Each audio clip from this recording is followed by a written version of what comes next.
A venda casada ocorre quando a compra de um produto ou serviço só é efetivada quando está condicionada a outro produto ou serviço da mesma empresa sem que o consumidor tenha necessidade. Se o consumidor contratar um financiamento, por exemplo, e é obrigado a adquirir junto um seguro ou título de capitalização, estará ocorrendo a venda casada. Esta prática é expressamente proibida pelo Código de Defesa do Consumidor. Para não se sentir prejudicado, o consumidor poderá denunciar aos órgãos de proteção ou ao Ministério Público. Em casos de bancos, a denúncia também poderá ser feita ao Banco Central, responsável pela fiscalização. Programa produzido pelo Balcão do Consumidor, projeto de extensão da Faculdade de Direito da UPF. Se você tiver dúvidas sobre as relações de consumo, pergunte ao Balcão pelo e-mail balcãodoconsumidor@upf.br.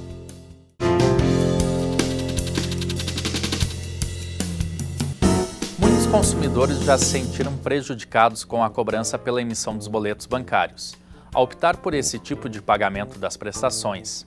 Uma prática injusta transferindo para o consumidor o custo do serviço e considerada ilegal pelo Código de Defesa do Consumidor. Os custos fazem parte da própria atividade do fornecedor e não podem ser repassados ao consumidor. Se o consumidor se deparar com esse problema, tem o direito de reclamar. Além de considerar a cobrança como abusiva, o Código de Defesa do Consumidor estabelece multas que variam de R$ 200 a R$ 3 milhões.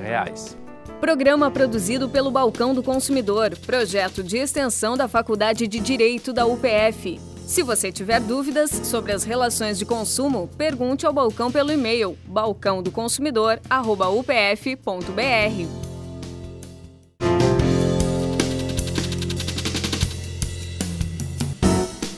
As regras para o atendimento dos call center ou atendimento por telefone adotado pelas empresas foram estabelecidas a partir de um decreto presidencial. Confira os seus direitos. O cancelamento solicitado pelo consumidor terá de ser imediato. Para serviços ininterruptos como TV por assinatura, telefone, o atendimento deverá ser disponível 24 horas, 7 dias por semana. A ligação telefônica só poderá ser transferida uma vez para outro atendente. As primeiras opções do menu ao telefone deverão ser falar com o atendente ou cancelamento do contrato. As ligações deverão ser gratuitas quando forem para receber pedidos de informação de cancelamento de contrato ou reclamações. As empresas deverão ter um único número telefônico para o atendimento referente ao mesmo pacote de serviços. As respostas às reclamações não poderão exceder o prazo de 5 dias úteis. Já os pedidos de informação devem ser respondidos imediatamente. O consumidor também terá o direito de solicitar um histórico do pedido para acompanhar a solução do problema. As empresas são obrigadas a manter a gravação das chamadas por 90 dias, prazo em que o consumidor pode requerer o acesso ao seu conteúdo com entrega em 10 dias. Programa produzido pelo Balcão do Consumidor, projeto de extensão da Faculdade de Direito da UPF. Se você tiver dúvidas sobre as relações de consumo, pergunte ao Balcão pelo e-mail balcãodoconsumidor@upf.br.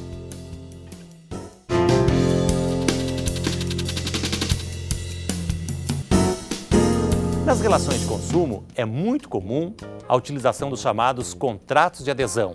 Isso ocorre, por exemplo, com os contratos de operadora de telefonia, cartões de crédito, financiamentos bancários e planos de saúde.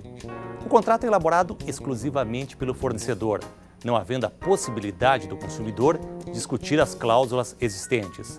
Ao consumidor cabe apenas decidir se adere ou não ao contrato. O Código de Defesa do Consumidor estabelece que esses contratos sejam redigidos de forma clara e com letras legíveis e tamanho da fonte não inferior ao corpo 12. O objetivo é facilitar a compreensão do consumidor. As letras miúdas são proibidas e as cláusulas que determinam restrições do direito deverão ser redigidas com destaque. Já o artigo 47 estabelece que as cláusulas contratuais serão interpretadas de maneira mais favorável ao consumidor. Programa produzido pelo Balcão do Consumidor, projeto de extensão da Faculdade de Direito da UPF.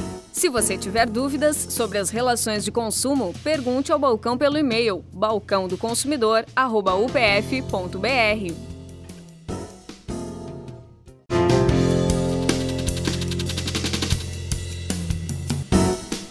O recebimento de cheque por parte do fornecedor não é obrigatório.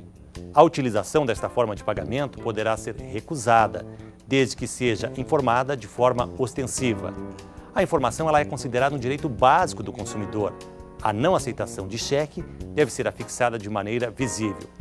Se o fornecedor optou em aceitar o cheque como forma de pagamento em seu estabelecimento comercial, então não poderá impor restrições de caráter subjetivo, como o tempo de abertura de conta, mesmo que avise prévia e ostensivamente o consumidor.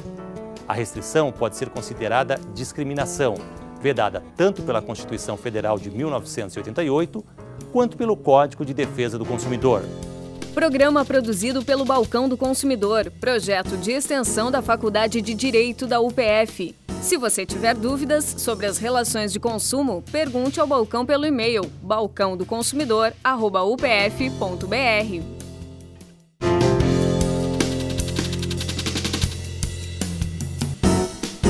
O consumidor inadimplente não pode ser exposto a situação vexatória ou sofrer qualquer tipo de constrangimento ou ameaça.